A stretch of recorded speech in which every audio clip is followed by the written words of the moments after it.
233, Senator Morigeau.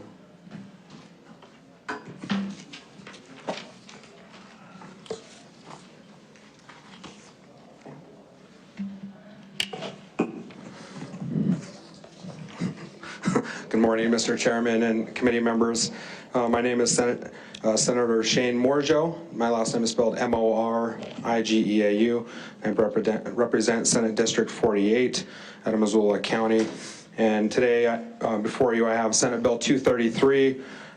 Senate Bill 233 really does two things. The first thing it does under the new Section 1 is on page 2, line 4 and 5, or 3 through 5, it says that the State Director of Indian Affairs shall collaborate with Legislative Services Division to ensure that legislators are aware of and invited to participate in their training. So each year, the Director of Indian Affairs puts together a training for the state of Montana regarding state and tribal relations.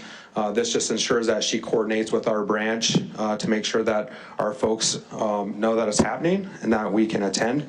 The other thing that this bill does is it adds to the functional organization and responsibilities of our legislative services staff to provide training opportunities for legislators on state tribal relations.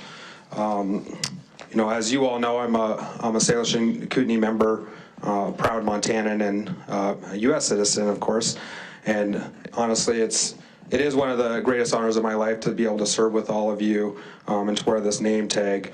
And I know you all well enough on this committee to know that you all know how unique Montana is and how special we are with the rich native culture, heritage, and history of Montana tribes, with the 12 tribes in Montana that have treaties that actually predated statehood of Montana. And for example, CSKT, the Aboriginal territory was 20 million acres of Aboriginal territory prior to the Treaty of Hellgate in 1855, which negotiated that down to 1.3 million acres. And in that process, within that history, there's a lot of nuances, right? And our body works, you know, obviously there's a lot of intersection with tribes in Montana. You know, how properties are held, what their status is, whether they're in U.S. trust status, what that means for taxes. You know, a lot of people don't know that when tribes negotiated those treaties, the property taxes were paid in perpetuity for those lands as they were negotiated. Those became those governmental holdings for those tribes. And I'm sure most of you know this by now, but in 1924, U.S. citizenship was granted to American Indians, and by virtue of that citizenship, we became state citizens.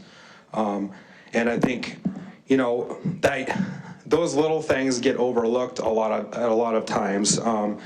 And, you know, although I love our state and the people here, and I really enjoy all of you, working with all of you, I did grow up hearing a lot of misrepresentations about what tribes are and who I am as an Indigenous person.